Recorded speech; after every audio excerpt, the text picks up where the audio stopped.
Today's episode is part one of a special two-part episode with Matt Martingale of the Elias Sports Bureau. We had a fun, nostalgic conversation about the 1980s New York Mets that will drop next week. But today's show will feature our regular Beat the Shift in-season format. We'll talk about the power of spring training stats, rank players at catcher and in the outfield with our Who'd You Rathers. Plus, we'll have our regular waiver wire, pitcher preview, and injury update sections. Part 1 with Matt Martingale of the Elias Sports Bureau coming up next on Beat the Shift.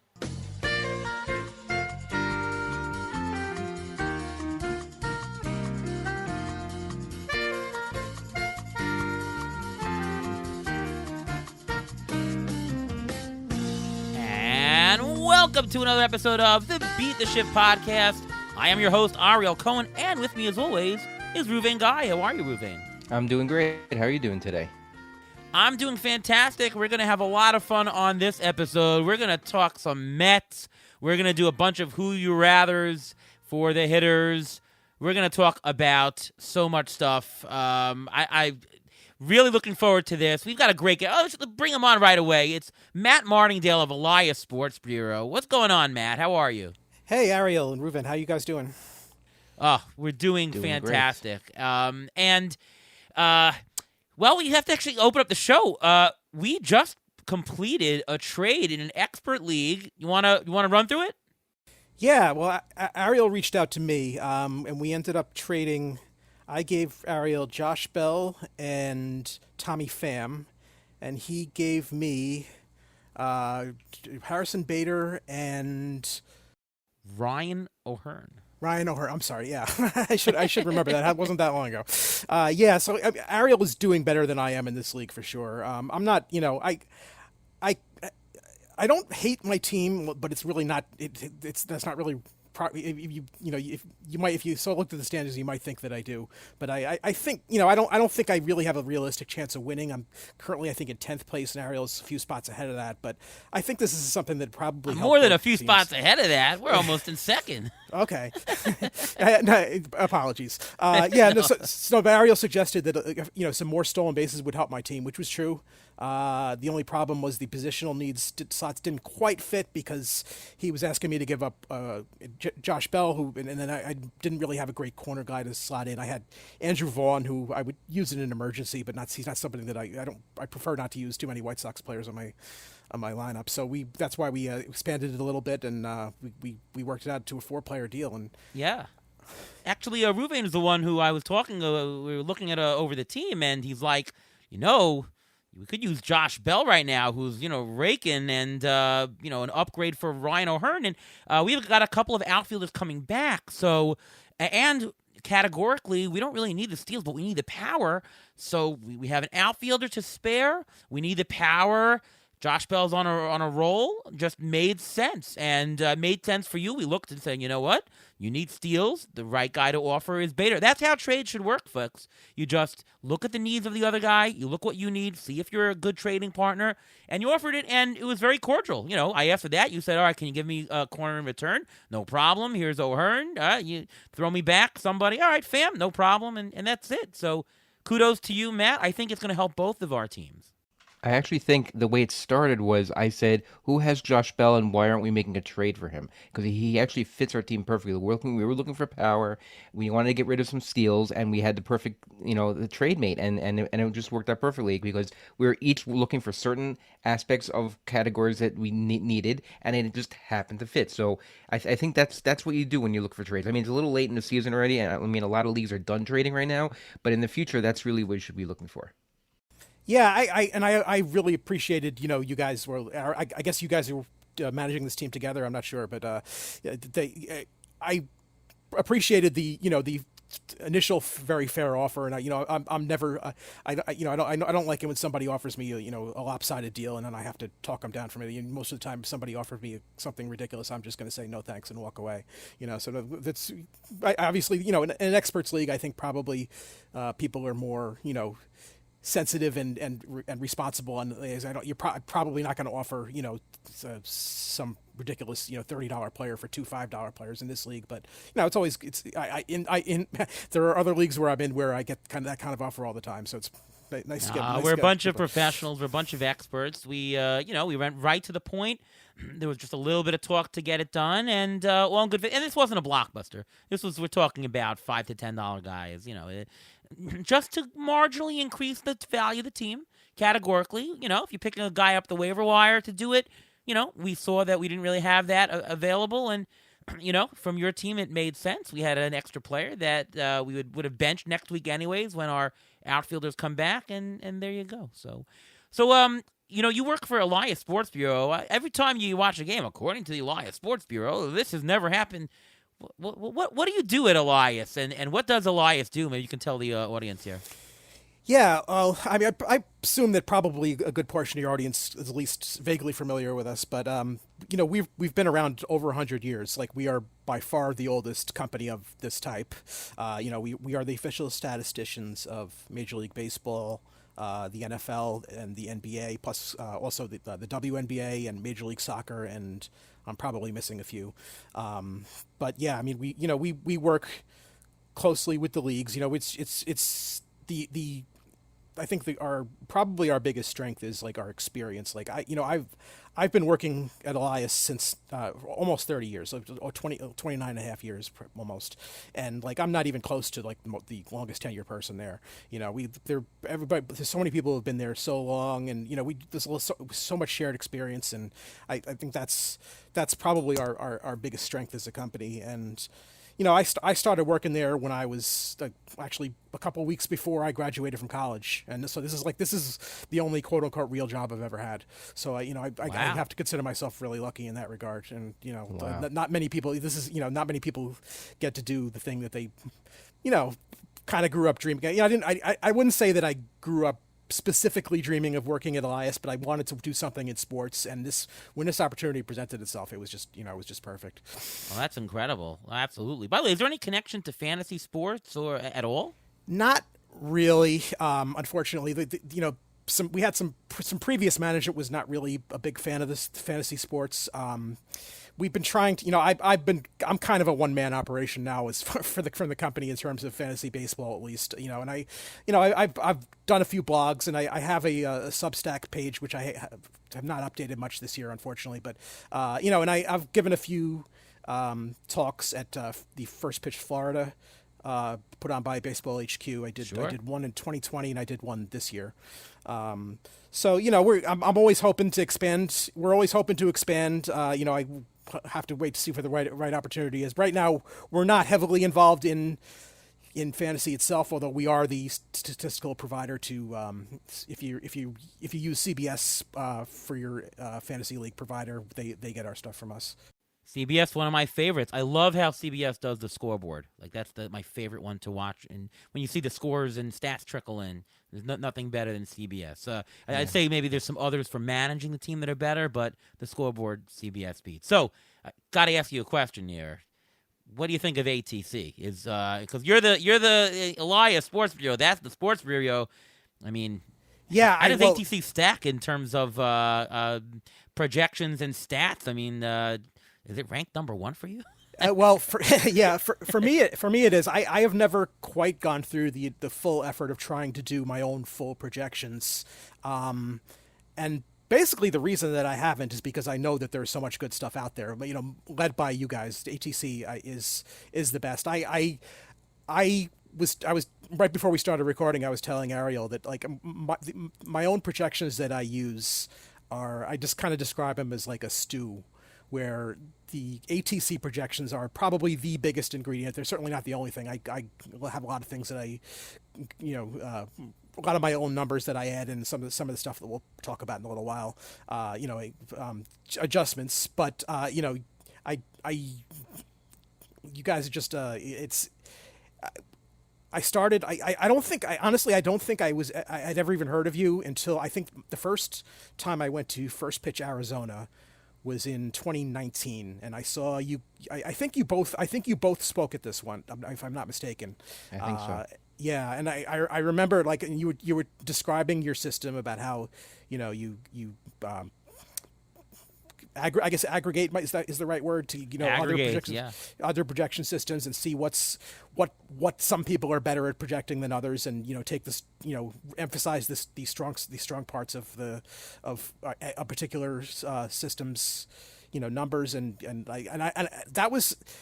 I feel like I have had like a couple of like turning points in my fantasy baseball playing career. Like I sometimes I think back at like I've been playing this game for like since 1996, but I'm so much better a player now than I was then. And like a couple of things, like one of the big things was actually finding out about Baseball HQ and finding their website. That Sure. was and then.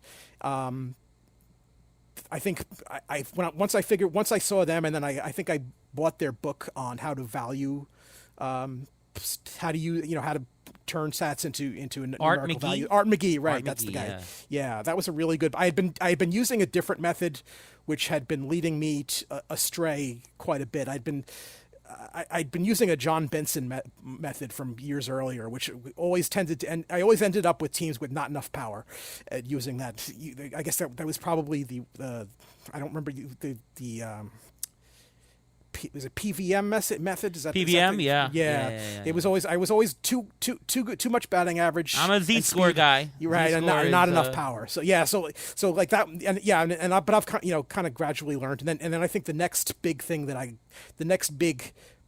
step that I took was when I found ATC, and then like shortly thereafter I started doing my own. I kind of actually started doing it as an excuse so I could do a presentation for First Pitch Fire. There But you I started looking at spring training stats, and which are really much maligned in the community fantasy Yeah, industry. so we I wanted think. to talk just a small strategy section today, but we were talking earlier this week about that you do see some predictive value of spring training stats, and as a drafter and as a fantasy player, there could be a good way to incorporate them. Well, why don't you tell us about that?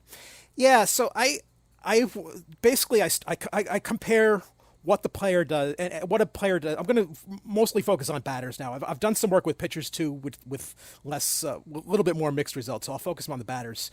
I look at how they did during spring training and compare it to what their numbers were the previous regular season.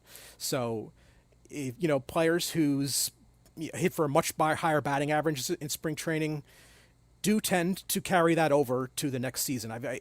A very rough guide for it is for every 10 points of increase in spring training batting from the previous season, that roughly translates into a 1 point increase that regular season. Interesting. So if somebody's hitting 150 points higher in spring training than they did the previous year, there are other factors involved, but like the very basics of it is that I more or less will bump my projections by 15. And does it go the other points. way? If It does, yes. It does. Okay. Yeah, So it's yeah. a straight So line. it's I'm actually it's interesting you say that. It's probably even more. I think it's more important actually to pay attention to who's doing really badly than who's doing really well. Because somebody If you can't have spring training players, if you can't have AAA players pitching in spring training, Right. then you can't really hit major league pitching. right, and there's always going to be outliers. Like so this year. One of the players who had the worst spring trainings, according to my numbers, was Francisco Lindor, who's obviously he got it, and he actually carried it for the first 10 days of the season. He was looking like that was going to continue, but he turned it around in a big time. He's been great for the last few months. He's been a notorious slow starter when it comes for seasons. Even the first season he signed the big contract, he started very slow, but he Yeah. accumulated numbers. I think is he still on pace for a 30-30 season this year? I think he is. Yeah, I think he's probably paced to blow past that. Yeah, I what think. probably breaks that, Matt, is there are certain players who, purposely start slow, so then it's not really statistically accurate. I can say, like, on the pitching side that, velocity is an indicator. If you see someone with an increased velocity, that's a good indicator for the regular season, and vice versa if their velocity's down, other than if you're Zach Greinke, who we know always starts slow, that kind of thing. Even Chris Bassett. Chris Bassett has always started slow, and his first month is terrible, slow starter. So I think you got to throw those selections out, and I guess Lindor would classify as one of those to throw out. Yeah, I think my next step. This is not something that I've researched yet, but I think I'm probably going to do this for next year. Like, in addition to comparing how the player, in addition to comparing his spring training stats to the previous regular season, I'm also going to do something to compare it to the previous spring training. 'Kay, I know I don't have I don't have any concrete examples to give you, but I know that there are players who take spring training a lot more seriously than others. So like if some, and if not everybody, I think there's probably a wide variance in how seriously any particular player, takes any particular at bat in spring training. Whether is it something that are they really trying to get a hit here, or are they just trying to work out their a new batting stance or something like that. So what I use is not much from spring training. I don't really generate a lot from it. I haven't really found the correlation. I'm glad you did. The couple things I look at, is strikeouts, aside velocity, strikeouts for pitchers. If you see a big increase in strikeouts, that is to me. And stolen base attempts. I don't look at actual success rate. I look and see who's stealing more, who's actually running, and it's actually more of it on a team basis. I look at which teams are running more. Those are the nuggets I get. Ruvain, do you get any nuggets from spring training that you use? Yeah, again, the tendency of the managers, how they're going to set the lineup. Sometimes you don't see until the end, toward the end of spring training, but you'll see how managers want to set the lineup, where certain players are going to bat. Like if the Mets would have batted, let's say Francisco Lindor first to start the season, he may have had a completely different season. You never even know. But lineups are very important. Bullpen usage, how they're planning on using the bullpen. You don't really see that too much, but usually in the spring training, like in the fourth or fifth inning, that's when they put in the closer or the setup man or whatever, because they want to get their innings in really early. So take a look at when the managers use then that type of thing. I look for the usage. The usage in spring training is very important because you'll see how they're going to be used early in the season to get the most playing time out of them. I agree with the yeah. I didn't get. I know we want to move on, but the most useful thing I think that you can get from spring training actually is what Ruven just said, which is the managerial spring stolen base tendencies. Like those are very sticky. Like they carry over far more than you would expect them to. And I actually discovered a few more like corollaries to that, which is that teams with new managers tend to run more. Both in spring training and the regular season. So if you just all else being equal, knowing nothing else, if you know a team has a new manager this year, they're likely to steal more bases. Absolutely. So the White Sox this year will steal more bases. Is that it? Well, yeah, I haven't done anything with mid-season changes, so they didn't have a new manager at the start of the year, so. No, I'm saying the coming year. So next year, yeah. I mean, they got to try something, right? They got rid of. I mean, what a dumpster fire the White Sox are. It's just. And how did the Yankees give up double-digit runs to them? What? I mean, wow, that was a horrific game this week. Yep. All right, so I do want to move on we're going to do a bunch of Who'd You Rathers, and then we'll talk Mets, which is going to be fun. But last week we did the infield. We did a couple of Who'd You Rathers, a couple players, and hey, what do you think? Who's going to be high? Who's going to be low? Let's do the catcher position. It's not a very fantastic position, but there's a bunch of guys at the top that I'm interested in your take. Not that there's any advice to do in fantasy. Basically, everyone's going to own these guys. But I'm interested in who you like better, if any. We're talking about the Contreras brothers, William Contreras, Wilson Contreras, Salvador Perez, and Will Smith. I'm actually asking this question not because there's any use in fantasy for these particular players, but I think that the strategy of why you come up with these decisions and what about them, and maybe they're getting more playing time, less playing time, streaky, I think it's helpful for owners to hear the thought process and maybe make judgments on some other players. So in a way, this is a strategy talk, but I'd like to hear it. So we'll let you go first, Matt. Who would you like the most? Who would you like the least out of Will Smith, Salvador Perez, and the Contreras brothers? So I'm going to go with. I suspect this is not going to be a controversial pick, but I'm going to go with William Contreras here. He was the highest rated. He was. I went back today and looked at my preseason rankings, which I don't really typically do all that much during the season, but I just wanted to get a bit of frame of references to how.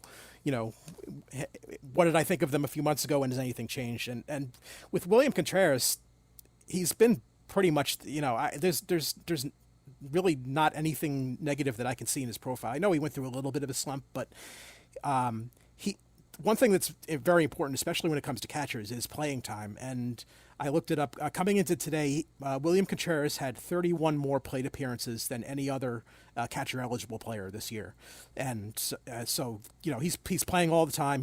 When he doesn't, he had he actually a remarkably long consecutive games played streak at the start of the season. He was doing quite a bit of DHing. So, but when he's not catching, he's usually in the lineup at DH, which is a good thing. And he's hitting just as well as anybody could have reasonably expected. And I had him. I remember at the beginning of the year there were a few takes out there online. I saw that some people were saying that Wilson Contreras was better than William, and I sort of get it. Wilson has a longer track record, but William is younger and was more productive last year and has remained so this year. Although Wilson has actually done quite well since returning from the IL. He might be,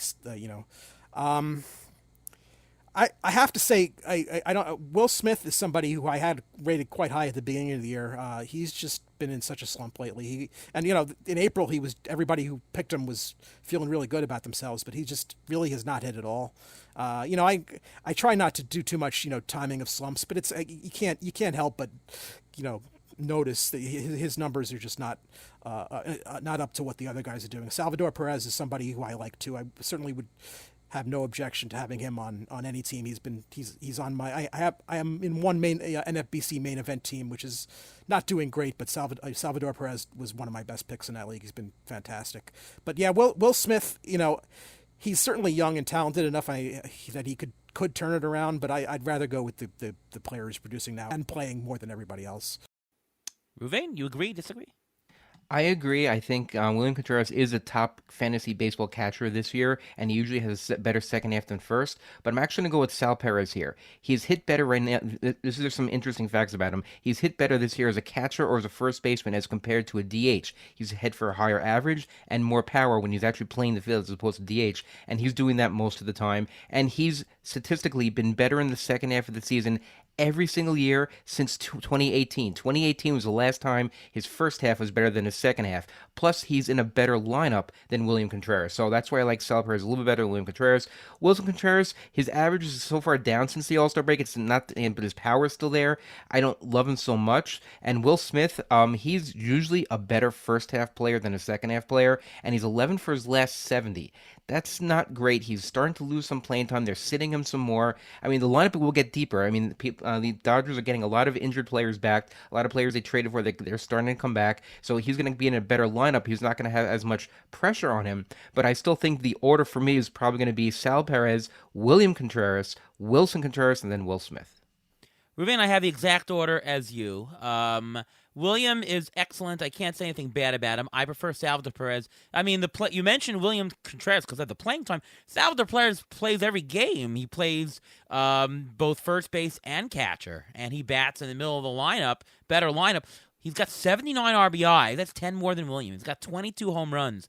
That's 7 more than William. Salvador Perez is a monster in the second half. The Royals are very relevant. William Contreras, I guess they'll be relevant most of the time.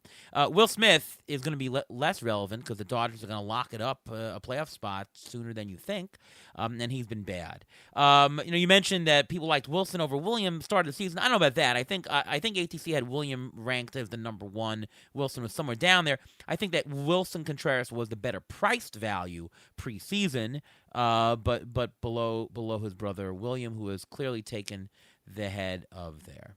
By the way, all these guys homered the other night. Like they're all really good players. Salvador Perez is amazing. I mean, he's only. It seems like he should be much older than he is. He's been around so long, and it's like 3 or 4 times a year. It seems like he suffers an injury that would keep most catchers out for a week, and he's playing the next day. He's really tough. Is he a Hall of Fame catcher? I was about to ask that, Ruvain. I was about to say the same thing. I mean, he's got the World Series ring already. I mean, he's been the best catcher in baseball for numerous years already. I mean, he's got the Gold Gloves. He's got the All-Star nods. I mean, what else? What is he missing from his resume? I haven't done a full deep dive, but I'm inclined to agree with you. Is Pudge in the Hall of Fame? Yes, he is. Well, Pudge Yes. is in the Hall of Fame. Pudge was a much better defensive catcher, I think. Absolutely, but no slouch for Salvador Perez. But Salvador Perez is a better hitter than Pudge. Yeah, yes, definitely. Yeah, I mean, I think he's probably not quite up to Pudge's level overall. And Pudge was a really good hitter too. He was in the majors like also when he was super young, and first couple of years was not a fantastic hitter, but eventually grew into it. And I think that's a Perez is he's young enough that he could maybe reach those heights, but I think I would probably vote for him, considering, obviously we're all Mets fans here. We remember him leading the Royals to the World Series, and we don't remember that year, by the way. Oh yeah, okay. I'm sorry. We remember most of the year. We just don't remember that last October week. I remember 2014 and 2016. 2015 is a blur. Yeah. Actually, 2015 was an amazing year. I had a wonderful time. It's a shame we didn't win. It was as soon as Familia gave up that home run with one out in the ninth in that game one, that was the end. We needed to win that game. For me, it was Daniel Murphy's defense at second base. Net negative. Yeah. By the way, speaking of Hall of Fame, since it's up, is Joey Votto a Hall of Famer? I think so. Yeah, I would say I'm actually kind of surprised that he's still playing in the Blue Jays system, right? Yes, he's rehabbing right now. He's still in the Blue Jays system. He's still trying to come back and play for this year. Yeah. Yeah, I would say he's probably. I think again, like I haven't done a full deep dive on these. I'm a member of the BBWA. I don't have a ballot yet. I haven't been in long enough, but in about 5 years I will be able to vote on the Hall of Fame. So somebody like Votto might be one of the first players who comes up. Amazing. So I got a few years to think about him. And you'll remember this podcast when you vote, right? Yeah. Let's do outfielders. We're gonna throw Jazz Chisholm in there. Although Jazz Chisholm was injured, so we're just going to throw him out. And you can talk about him if you want, as a theoretical question.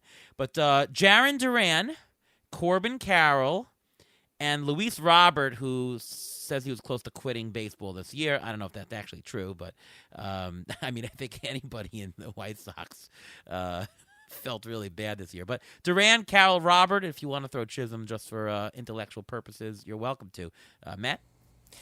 Yeah, so this was a tough one. I think it would have been Jazz Chisholm before his injury, but it's not. It doesn't look too promising. I think they said today he might only be out for a few weeks, but at this point of the year, a few weeks is a pretty big chunk of the year. Corbin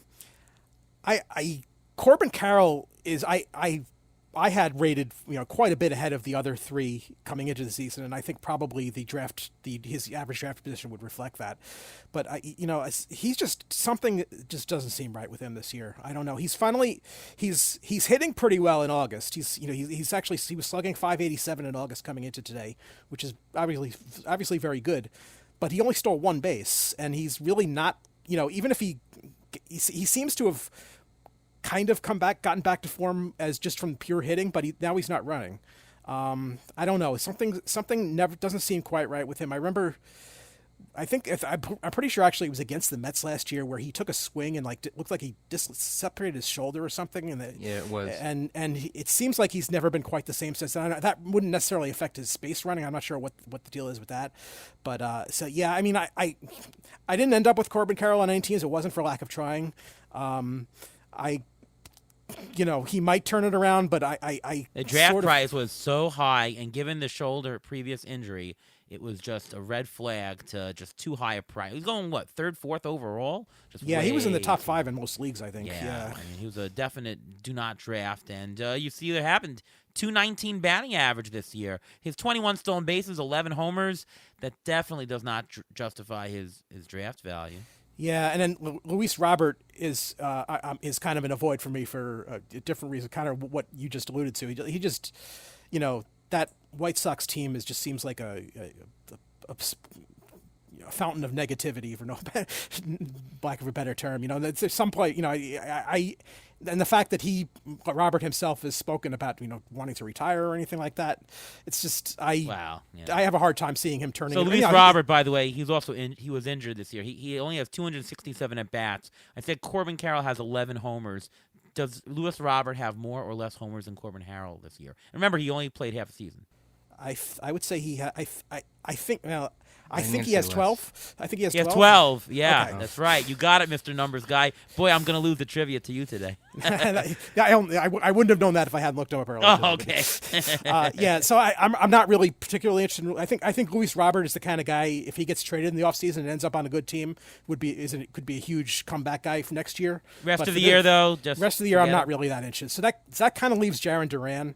And Jaron Duran has had kind of a tough week for non-baseball reasons, and I don't want to say that. I certainly don't want to advocate everything that when it comes with him. Do you but see the shirt that he wore the next day? Yes, I did. If you haven't seen it, check out what he wore the next day. Yeah, he didn't seem very sorry about it. But putting all that aside, I know different people have different feelings about whether you have somebody who you don't really respect necessarily as a person on their team. But he's been really good this year. And my first thought when I looked at his number this year, well, maybe it's a little fluky, but his slash line, batting average, on base slugging is very, very similar to what he did last year. Not quite as amount. He didn't play quite as much last year, but there's nothing about this that really seems fluky to me. So No, not at all. he seems good. I would expect him to be very productive. I mean, he's for the rest batting of the year. .291, so his BABIP right now this year is .358. His major league average to date .327. So he's going to have an increased BABIP. So I don't know. Maybe you could say he's not a .290 hitter. Maybe he's a .280 hitter, .275 at the worst. But he's been doing this 2 years straight. So the guy's legit. He steals bases. This is not an absurd number of home runs. I mean, any regression to me is soft. This guy is a legit $25 player.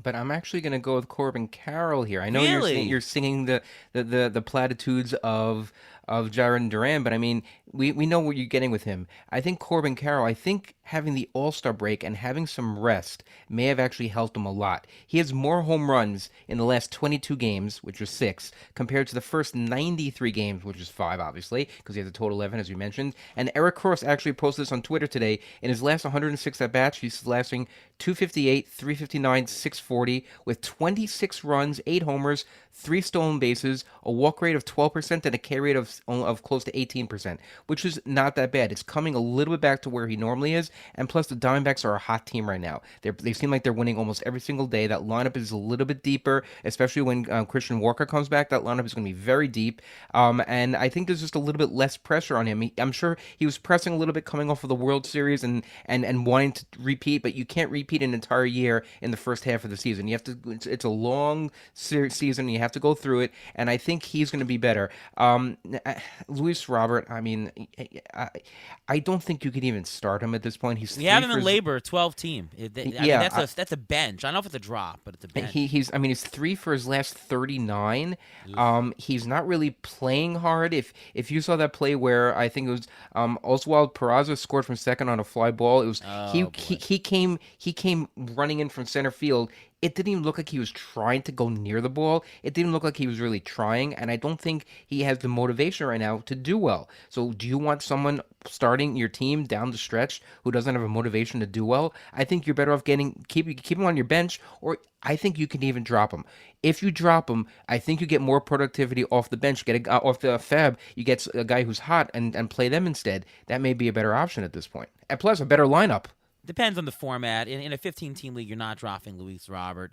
10-team, you probably should. 12-team, bench him, borderline, that kind of thing. I'll say this. So Jaron Duran is legit, again, with soft regression. Corbin Carroll is more upside than Duran. So I would say as follows. If you're in first place and you're looking for productivity, I would choose Duran over Carroll. I think the floor is higher for the rest of the year, only because he's been doing it all year. He's got fire in his eyes. The whole cursing thing just showed he's got fire in his eyes, which we like for players. Corbin Carroll, I don't know. Maybe he's turning around, maybe not. Is he still injured? I don't know. But if you're shooting for upside, if you're down in 10th place and you need to make a pit, and who the heck knows, I would go Corbin Carroll here. According to ATC projections, rest of season, Duran $24, Carroll $23. They actually have Robert at 21. That seems a little high to me. No. Yeah. I don't believe that. I would probably say closer to like $10. Yes. But all right. That is that. Let's move on to another outfield group. Anthony Santander, what a year. Kyle Schwarber, Teoscar Hernandez, And we're going to throw in Adolis Garcia, who has had great spurts in the past and might even be the best guy for the Roto, maybe the best guy because he steals. What say you? Let's start with Ruvain first. Santander, Schwarber, Teoscar, and Adolis Garcia rest of season. Okay, I'm not going to take the obvious one here. I think the answer to this is going to be Kyle Schwarber. He's a second half player. He hits so many home runs. He's hit 11 home runs since he came off the IL on July 9th. He's in that lineup. He's batting leadoff. He's scoring a ton of runs. He gets on base. If you need runs and RBIs and home runs, his average is not killing you. He's batting around 260 for the last month or so. So I think all that combined, yes, Anthony Santander is hit. He has 36 home runs. 30 of them have been to the pull side, 21 away, 15 at home. It's you know where you're getting with Anthony Santander. He's made that next step. I see why people want him from here on out. Teoscar Hernandez, no home run derby jinx. He's hitting for more power and average since the home run derby. And the lineup is getting deeper. He's getting more RBI chances. And Adolis Garcia has the same home run to fly ball rate that he had back in 2022 when he hit 27 home runs, and he has 19. So he's almost on pace to duplicate what he did in 2022. His average has been better of late, but still, of these four players, I like Kyle Schwarber first, then Anthony Santander, then Teoscar, and then Adolis. All right, Matt, what say you?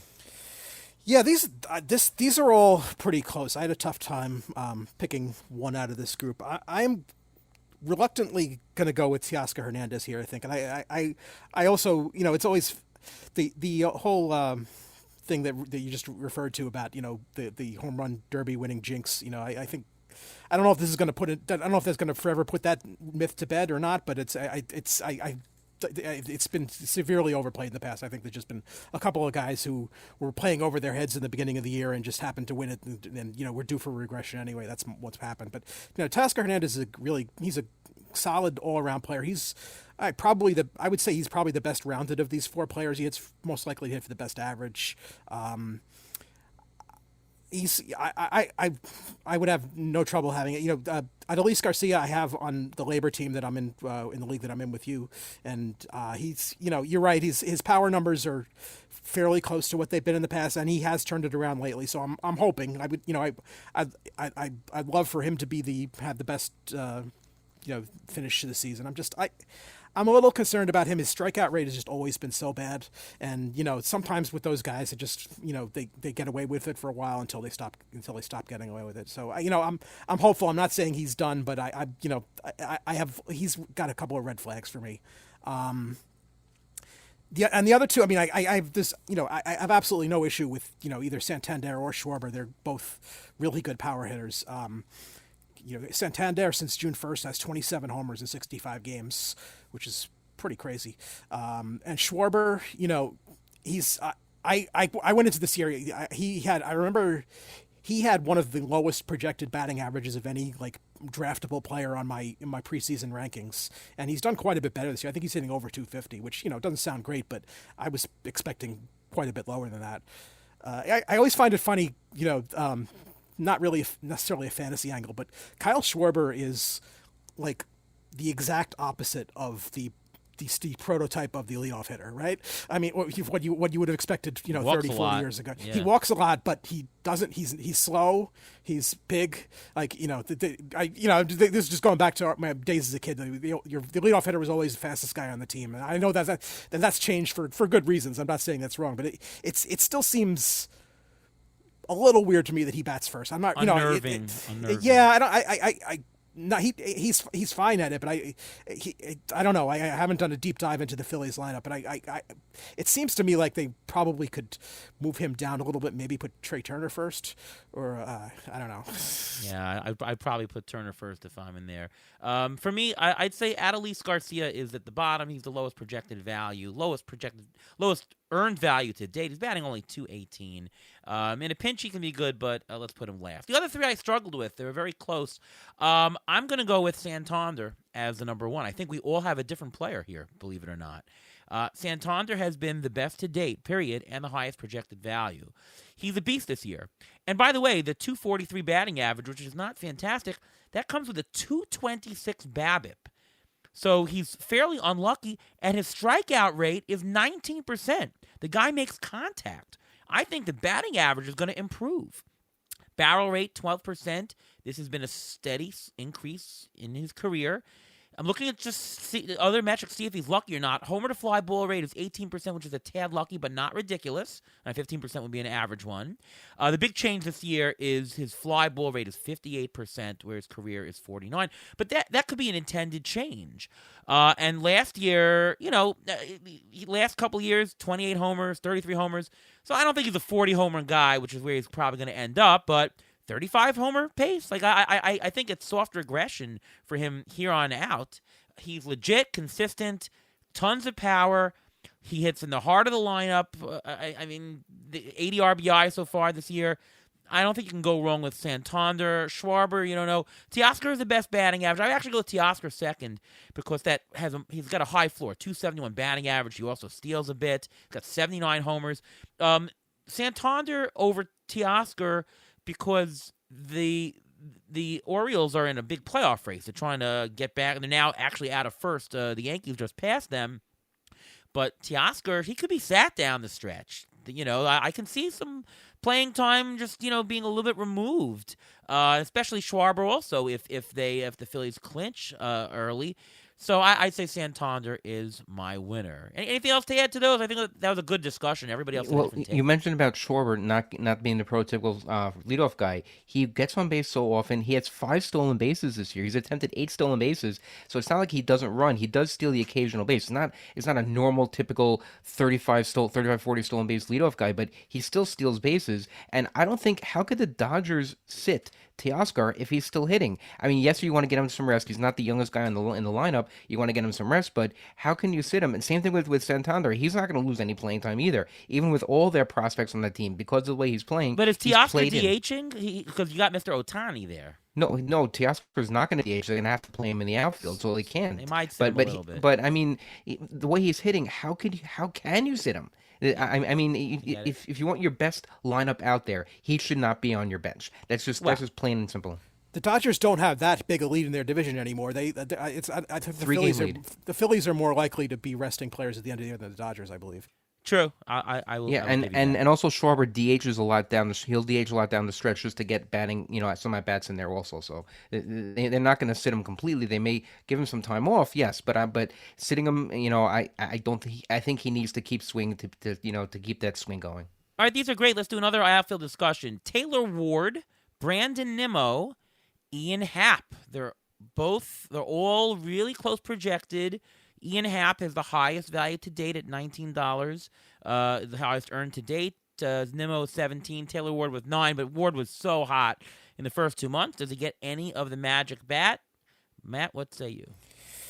Yeah, these are all pretty close too. I'm going to go with Ian Happ here, just because I have the fewest concerns about him. He's actually hitting the ball a little harder this year than he ever has, although his strikeout rate's up.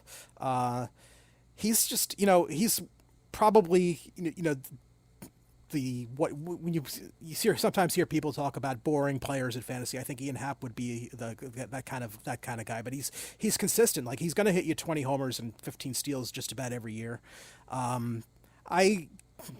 It's not the greatest team, but there's no reason why they're not going to. There's no reason why he's not going to keep playing every day. Taylor Ward, Taylor Ward was the guy I had ranked ahead of the other two at the beginning of the year, and he did get off to an encouraging start, but I don't know. He's just not been good at all lately. He's striking out a lot more than he did last year. I still think he's a talented player, and he could turn it around, but it's hard to bet. If I'm gonna take a chance on somebody turning it around, I'd rather them be on a better team that's got more higher aspirations than the Angels do right now, unfortunately. And Brandon Nimmo, I'm a Mets fan. I watch him all the time, and this might be the fact that I'm watching him so much lately might like be a bias against him in my eyes, but he's just really been in a bad slump since the All-Star break.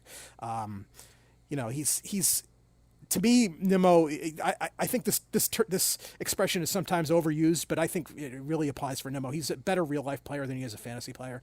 He's a good defensive player. Draws a lot of walks. Yeah. And even at the All-Star break, the Mets, the announcers were kind of, complaining that he didn't make the All-Star team. And I understand he had a good first half, but even he was still hitting under 250, I think. And he's batting 227 on the year, which is and for he's him really bad. He's running more than he has in the last few years, but still doesn't run much. I feel he's somebody that I always I'm not the only one that feels this way, I'm sure, but like I always felt like if he wanted to, he could steal 20 bases a year, but he just has never done that for whatever reason. Nimmo is just he's more of a 15 team deep kind of league outfielder now. I don't think he's anybody you need to go out and try to get. Yep. I'm going to agree with your analysis. I don't have much to add. I think Ian Happ is definitely the more stable guy, and I think he's the best projected. He's got 20 homers to date and 8 stolen bases, 66 runs, 67 RBIs. His batting average is not great at 230, but it's just a lot of stats across the board, and he's the least cold. He's not hot right now, but he's the least cold of all of them. Any disagreement, Ruben? No, I do agree. I think Ian Happ is the guy here. Even though he's cold, he's still hitting home runs. The other guys, both of them, their power is down. Now, with Brandon Nimmo, he actually said that he knows now that the pitchers are pitching him differently. He said the pitchers are pitching him more like a power hitter as opposed to a slashing hitter, and he himself said he has to figure it out. He's batting 145 in the last 22 games, one for his last 16, and his last home run was July 10th, before the All-Star game. So, he's in a big-time slump. He has to figure it out because they're going to keep pitching him the way they're pitching him now and next year. He's got to figure it out. There's something they're pitching him slightly different, and he just hasn't figured it out yet. Which is why for the rest of the season, I think Ian Happ is the safest of the three. All right, lightning round on the last group of outfielders. Lightning round here. So just give us quickly your favorite and your least favorite. Christopher Morel, Giancarlo Stanton, Jorge Soler, Brian De La Cruz. Matt? So I was gonna go with Soler until I found out he hurt his hamstring. It doesn't seem like it's gonna be too serious. He didn't play today. He's not on the IL yet. So that will send me. I guess that will by default send me to Giancarlo Stanton as my top from this list. He's obviously a major health risk. He's extremely injury prone, but he's got more. As much power as just about anybody in the game, and he's got two of the best hitters in the world hitting in front of him. So if he's playing, he should be productive. Least as far as the least favorite, I would probably go. I would probably go Brian De La Cruz as last in that group. He doesn't have as much of a track record, and he does not. Last time I checked, he did not have an extra base hit yet since joining the Pirates in 11 games. So, he's a little struggling, and he's a pretty good player. But I think I would rather go with Stanton if he stays healthy. Could have a huge last 6 weeks of the year. Yeah, Soler was going to be my top guy. And by the way, when we were working out our trade negotiation, you were like, "How about Pham or Soler?" And I'm like, "Yeah, you know what? I prefer Soler. I'll do it for either." Well, I guess if he's injured, then good I didn't take Soler. But let's see what happens. All right, Ruvain, quickly, who's your favorite and least favorite? Most favorite at this point is Stanton. I think he is playing like himself since he came back from the IL. Soler has 4 home runs since his trade, so if he can stay healthy, he'd be my second. I think Brian De La Cruz would be my third here. He hasn't hit well since the trade, but he's in a better ballpark, PNC, as opposed to in Miami. And Christopher Morel, I think if any team's going to figure out what's wrong with him, I think it's the Rays. So I think it's a good spot for him to be in, but not for this year. All right, I'm going to agree Stanton is the best today, is the best going forward, and I'll go Brian De La Cruz, the least. Morel just has the power speed blend. I know he's batting $190, but that's got to be that's got to be correctable. He's not a 190 hitter. So let's go from there. All those guys, very similar profiles, by the way. All about 20 home run hitters, a couple of steals other than Stanton, middling RBIs. All need fixes. But there you go. All right, great round of Who'd You Rather. But we'll do a little bit more fantasy baseball and give you our waiver wire picks. Let's start with you, Matt. Who is a waiver guy you'd pick up this week? Okay, so I guess we're starting with batters here. I guess, obviously there's a wide variety of what kind of leagues you play in and who's going to be available. But the first one I'm going to go with is somebody who's probably not available in that many leagues. But if you play in like an NFBC league with no IL spots, he might be. Kerry Carpenter just returned from the IL. and he was out for quite a while. But he was hitting really well beforehand, and he's his first 2 games he had 3 home runs combined over those 2 games. So he's a pretty good hitting outfielder. It's not often that if somebody dropped him in your league, I would definitely suggest picking him up. The only caveat for him would be he doesn't play much against lefties at all, and I believe I looked at the Tigers' upcoming schedule. Next week they do face quite a few lefties, so next week probably won't be his best, but he's somebody who could give you better production than you might usually get from a waiver wire pick this time of year. I think would be Kerry Carpenter. I think I own him as a percentage of leagues, one of the highest guys. I think I have him on almost every single team. And I actually got him in a couple lineups in the NFBC this week.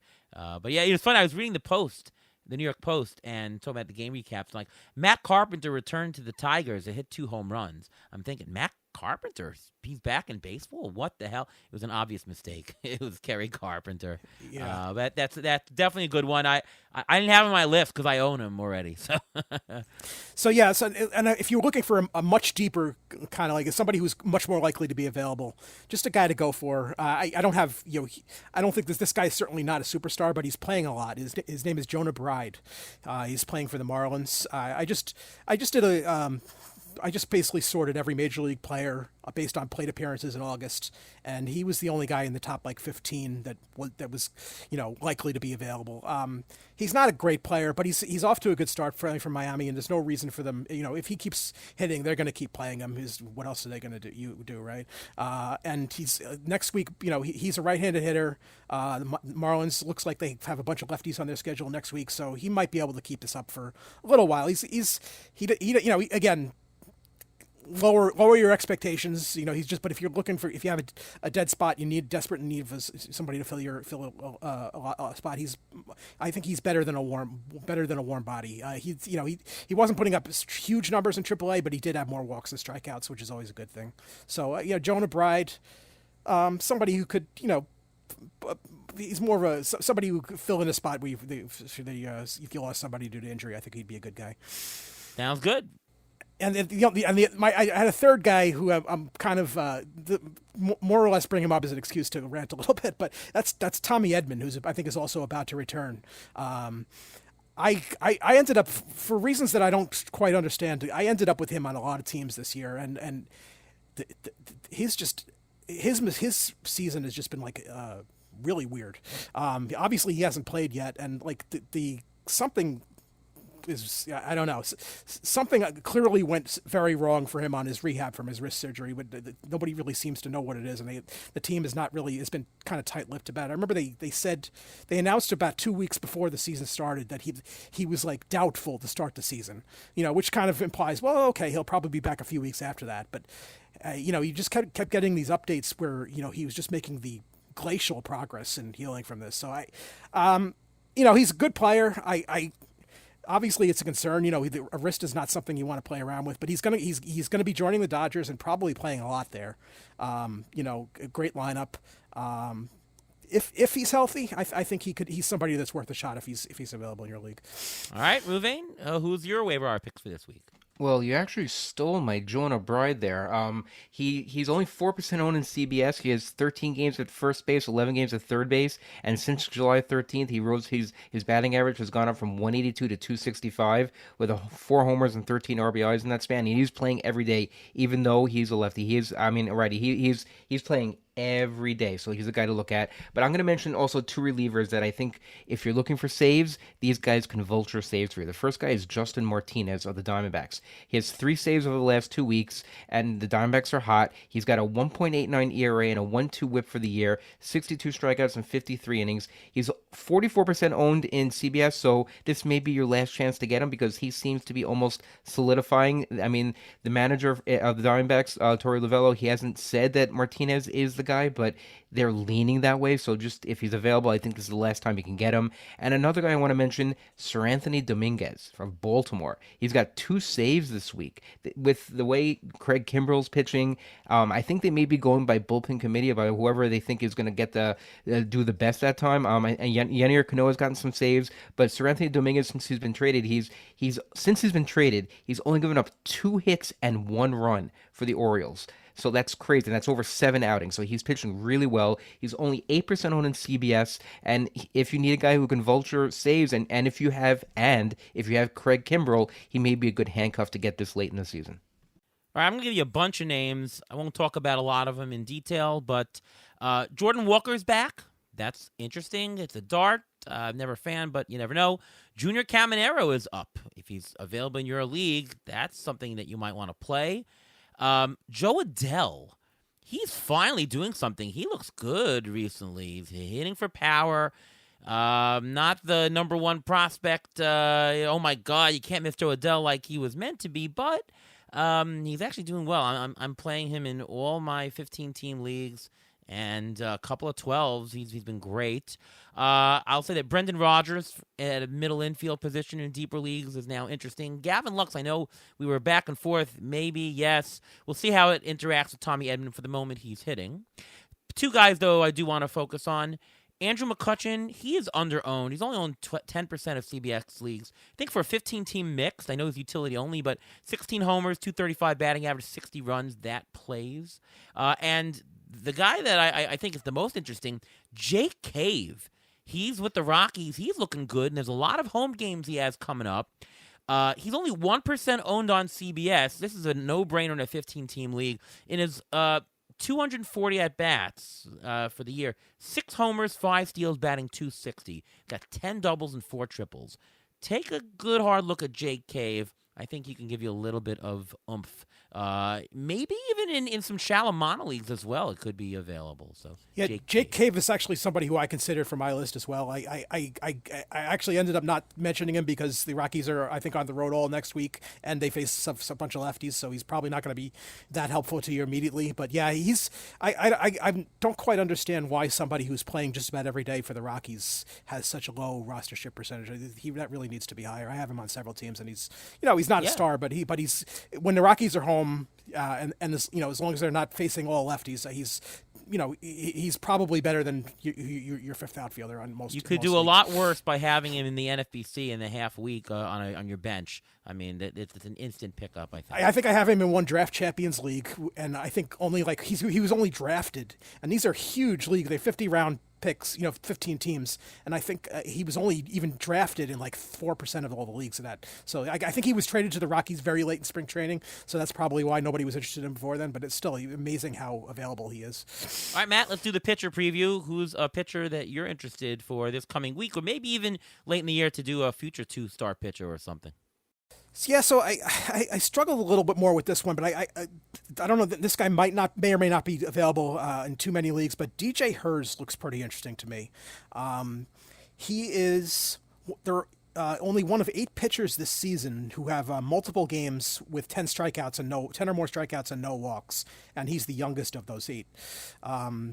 He's been quite inconsistent. I have him on a couple of teams, and I think if I'm not mistaken, his last outing was not very good. But, I like to see the ceiling. He obviously has a high ceiling. And,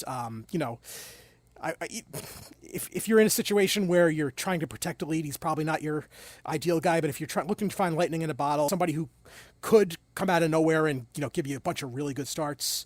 And of course, the flip side is they could be pretty bad too. But I think he's if you're looking to roll the dice and try to come up with somebody, who could provide has quite a bit of upside as DJ Hers for the Nationals. Couple others. This one is more of a focus on next week specifically, not necessarily for the rest of the season. But Kyle Harrison of the Giants appears to be lined up for a 2-start week at home against the White Sox and at Seattle. Yeah. He's got his last 4 starts, 24 strikeouts, 5 walks. His overall numbers, even in those games, is not great. I think he's given up 6 home runs in those 4 starts, which is obviously not good. But facing the White Sox and Mariners, there are probably not too many guys who can take advantage of that. So I think Kyle Harrison would be a good short-term pickup, and maybe he's not a terrible pitcher. Maybe if he does well, you might want to hold on to him. But what's the level pitcher, by the way, that you would say, okay, this pitcher is facing the White Sox this week, and I'm not gonna start him. How bad does it have to get? Patrick Corbin? Any, even Patrick Corbin you play. Yeah, Patrick Corbin, I'm starting against the White Sox. I think I so. think I think I think anybody. I think literally anybody. I mean, Detroit has Montero and Salmons going against the White Sox. Anybody pitching those guys in a 15-team league? Well, Hey, I wouldn't give up a roster spot for those, but if I somehow magically had them, I'd probably start them. In DFS, maybe. In daily, why not? Why not? Give it a roll. Why not? Daily, yeah, daily for sure. Yeah, I mean, it's just an interesting theoretical question. Like, how bad does it have to get not to pitch against the White Sox? I mean, you can start anybody, right? Right. Well, I actually have another Chicago player as one of my pitchers, and that's Javier Assad. He's 47% owned in CBS right now, so he's probably not available in a lot of your leagues. But in his last 3 starts, he's got a 2.84 ERA, only 12 and 2/3 innings, but he's being stretched out since he came back from the injured list. Only 6 strikeouts, but he's lined up right now to face Detroit and at Miami. So I like those 2 starts. And another guy who may be available in your league, and this is Mitchell Parker of the Nationals. He's 1 start this week against Colorado at home, which means he's playing in Washington, not in Colorado. And so far, recently, he's gone 1-0 with a 1.04 ERA in his last 17 innings. Not that many strikeouts, but he's because you're playing Colorado and you're not in Colorado. I'll take my chances with that guy. So I'll throw a couple of guys. Tyler Mahle. I've been mentioning him a couple of weeks, but take that dart. I mean, he's upside. If you're looking for upside, that's the guy. Eduardo Rodriguez is back. That's another dart. He's at Miami this week, and then he's 2 start against the Mets and the Dodgers. I think he's interesting. He's a good quality pitcher. There aren't that many quality ones left on the wire. You mentioned Assad. I had him as a consideration as well. Matthew Boyd is back.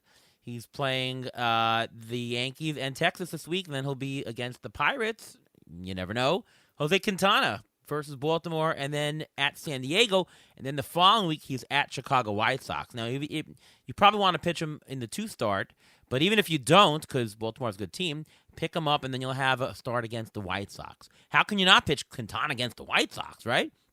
And I'll throw in Martin Perez, 2 start Minnesota and the Mets. That's interesting. Anything else, boys, to add? I think we covered a good portion of the pitchers. I think A lot we're of good. options. Yes. All right. The only thing left to do is injury update, Ruvain. All right. What is the injury assessment you have for middle of August? Okay, well, I'm going to mention a whole bunch of pitchers here and when they're coming back so you can try to make some informed decisions for your roster. Max Scherzer is on the IL with right shoulder fatigue. He's going to have an MRI done. He hasn't progressed well. They sent him back to Dallas for further evaluation. There's no timetable for his return. You don't know how much you're going to get from him the rest of the year. Grayson Rodriguez, a right lat strain. Orioles general manager Mike Elias said this week that Rodriguez will be shut down for throwing for the next 10 days, and they hope to have him back sometime in September. Justin Verlander may need only one more start and may be activated. The start should be this weekend and may be activated for this coming week. Reynaldo Lopez is on the IL with right forearm inflammation. He may be activated this weekend. Ranger Suarez, he already threw a sim game and he could be activated around August 24th. Yoshinobu Yamamoto, he's on the IL with the right rotator cuff strain. He threw to live hitters this week. He still needs multiple rehab assignments to be activated, maybe sometime in December. Luis Garcia, he's a long shot to return this year. He's still coming back from Tommy John surgery, so if you have any shares of him, I think you may drop him. Jared Jones, he's on a rehab assignment right now for the lat strain. He can return as early as this coming week. Reese Olson is continuing to rehab from a right shoulder strain. He's throwing from distance and on flat ground, but there's still no timetable for his return. Ben Brown of the Cubs, he was shut down from throwing for the time being. That's what Craig Counsell said, so we don't know whether or not he's going to come back or not. Lance Lynn, he has a knee strain. He's going to throw another bullpen this week. He still will require at least another rehab start before that happens. River Ryan, Tommy John surgery, done for the year. James Paxton, a calf strain, partial tear of the right calf. He is probably done for the year. Clark Schmidt, coming back from a lat injury. He's supposed to start a rehab assignment August 22nd. So if he's available, you may be able to get him now, if that's possible. Casey Mize, he's doing a couple rehab starts for the Tigers. He should be back by August 30th. Liam Hendricks, blast from the past here. Liam Hendricks is supposed to start a rehab assignment this week, so it's possible if you want to get him, if you want to take a risk, maybe he'll close some games instead of Kenley Jansen. That's a possibility. And I listed all those pitchers, but I have to end with this. Byron Buxton was placed on the IL this week with right hip soreness. No way. There's no structural damage in his right hip, but they wanted to be cautious. So now Manuel Margot, and Austin Martin may get some more playing time. The soonest Byron Buxton to return is August 23rd, but it is Byron Buxton. That's all you got to say, Byron Buxton. Well, we could have probably assumed. You should have started the injury update with, "Hey, is Byron Buxton on the IL?" Guess what? There he goes. Unbelievable. Well, I wish you speedy health, Byron. Get back on the field again as quickly as you can. I mean it. I do want to see you on the field. I just, as a fantasy analyst, just low probability that you'll make it the whole year. And that's okay to say. We hope you enjoyed today's episode, part 1 of our conversation with Matt Martingale of the Elias Sports Bureau.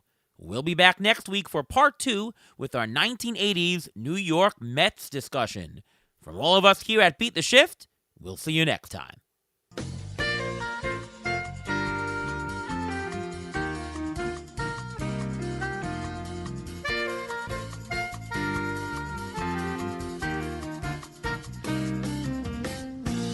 Thanks for listening to the Beat the Shift podcast presented by Fangraphs.